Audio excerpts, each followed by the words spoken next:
Olá pessoal, bom dia, boa tarde, boa noite, eu sou o professor Edjânio. Essa será a nossa primeira parte da revisão da disciplina de Redes de Computadores 2. Tá? Nós iremos tratar de uma introdução à camada de aplicação. Na parte 2 nós trataremos de alguns protocolos da camada de aplicação do modelo TCP/IP. Tá? Vamos lá pessoal.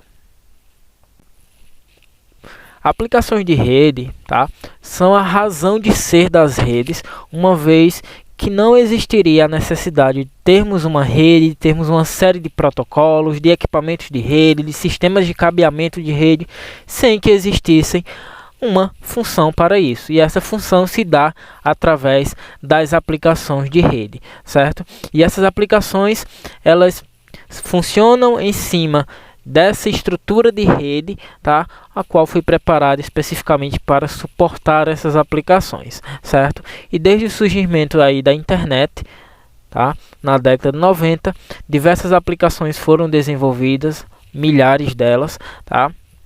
Aplicações que podem ser voltadas para produtividade, aplicações voltadas para o entretenimento, aplicação voltadas para correção de imagem, correção de vídeo e uma série de aplicações diversas, tá? E essas aplicações, elas são a força motriz das redes, certo? Ou da internet, melhor dizendo, tá? Que motiva aí pessoas em lares, escolas, governos, empresas a tornarem-se parte integral, certo, dessa rede, trazendo essa rede para o cotidiano e para as atividades diárias, certo? Um exemplo, tá, são as escolas que hoje estão supridas aí com dispositivos eletrônicos, com tablets, com computadores, com smartphones, certo?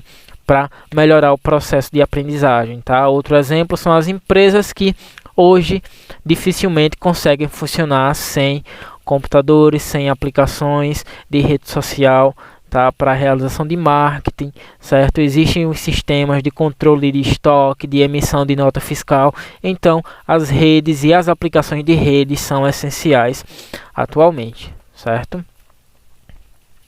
Tá? Mas nem tudo são flores. Essas aplicações, elas surgiram nas últimas décadas, mas no início das redes de computadores, né?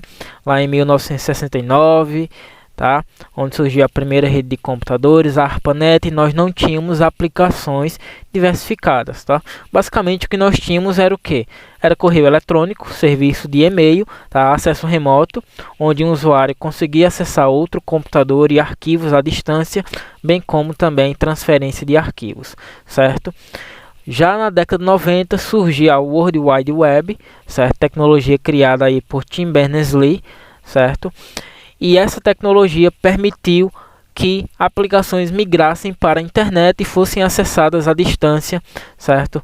Por usuários comuns, certo? Então se instalou comércio eletrônico, se instalou serviços de entretenimento, tá? Se instalou aí aplicações e recursos que antes funcionavam apenas de modo offline, como editores de imagem, editores de vídeo, games e uma porrada de serviços, certo? Além disso, tá, surgiram duas aplicações no final da década de 90, certo? Foram as aplicações P2P, certo?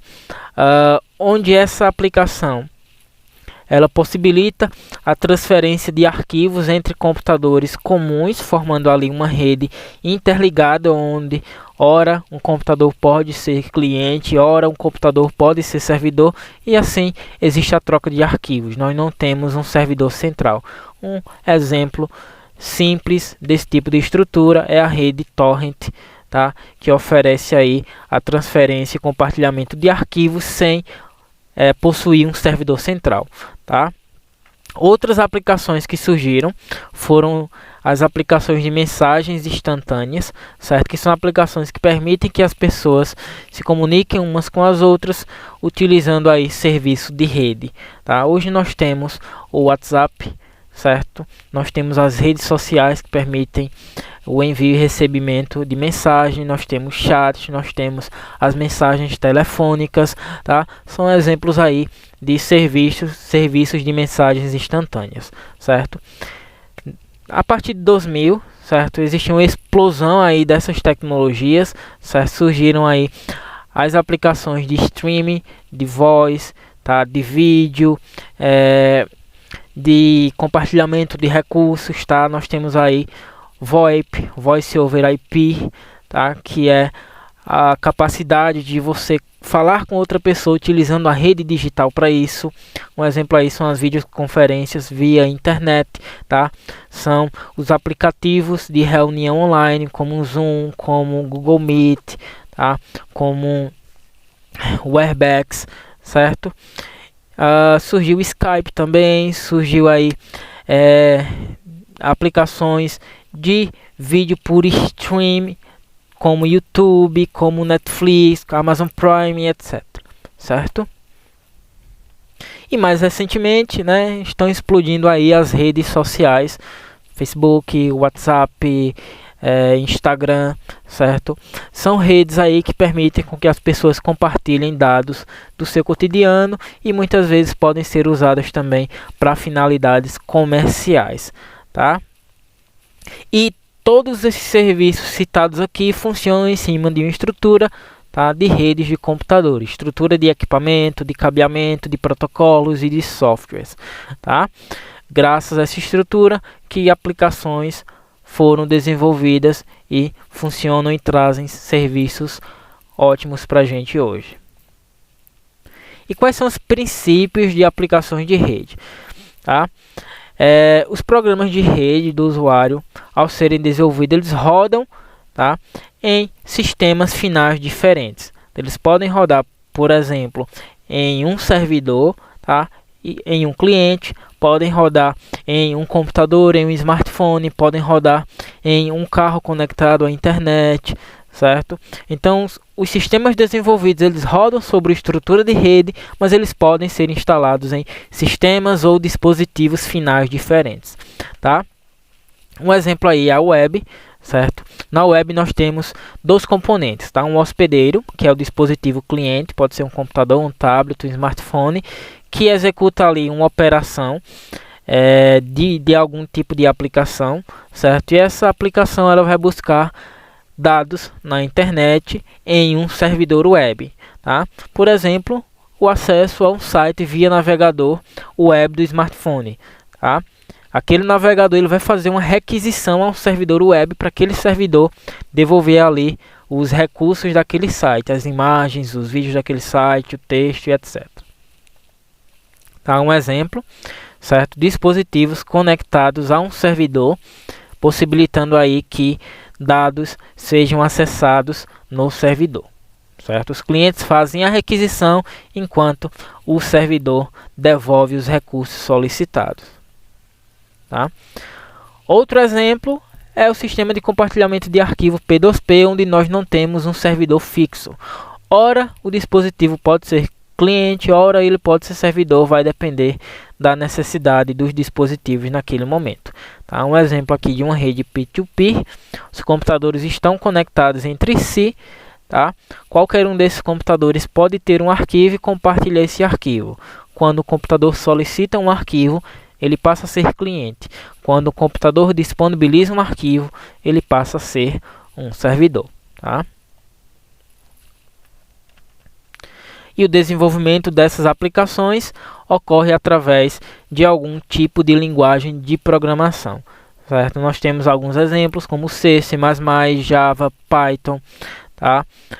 São alguns exemplos de linguagens de programação utilizadas para desenvolvimento de aplicação. Já em relação aos sites ou páginas web, geralmente utilizam HTML, é uma linguagem de marcação, JavaScript, certo? É uma linguagem de execução de serviços ali da web, tá? Utilizam-se de banco de dados também, tá? Como MySQL, certo? SQL Server, linguagem de execução de banco de dados, tá? Firebase e etc. E a comunicação entre as aplicações utilizam-se de processos de comunicação, e esses processos, tá, eles podem ser processos clientes e processos servidores, certo? Quando ocorre uma sessão de comunicação entre um par de processos, ou seja, um par de processo de um cliente e um servidor, tá? Quando existe a comunicação entre um cliente e servidor, tá? O que se espera ser contatado para a iniciação da sessão é o servidor, tá? E o que faz o contato é o cliente, certo? Quem inicia a comunicação é o cliente, quem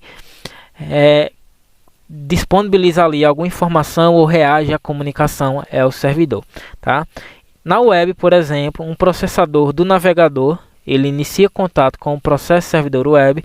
Então, dessa maneira, o processo do navegador é o cliente, enquanto o processo do servidor web é o processo servidor, tá?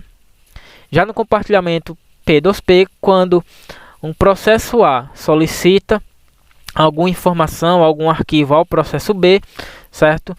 O processo A é o cliente, enquanto o processo B é o servidor.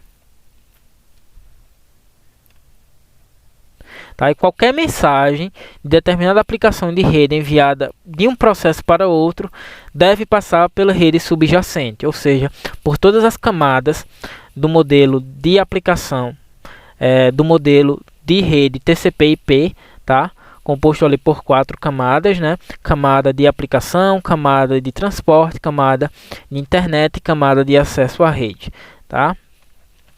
E um processo a enviar mensagens para a rede, para essas camadas de rede, utiliza-se de uma interface denominada socket, tá? E é graças à interface de socket, tá, que um processo cliente, tá, se comunica com as camadas de transporte, de internet e de acesso à rede do modelo TCP/IP, bem como encaminha essa mensagem via meio de comunicação de rede, passando ali por diversos dispositivos, diversos protocolos, diversos sistemas de cabeamento também.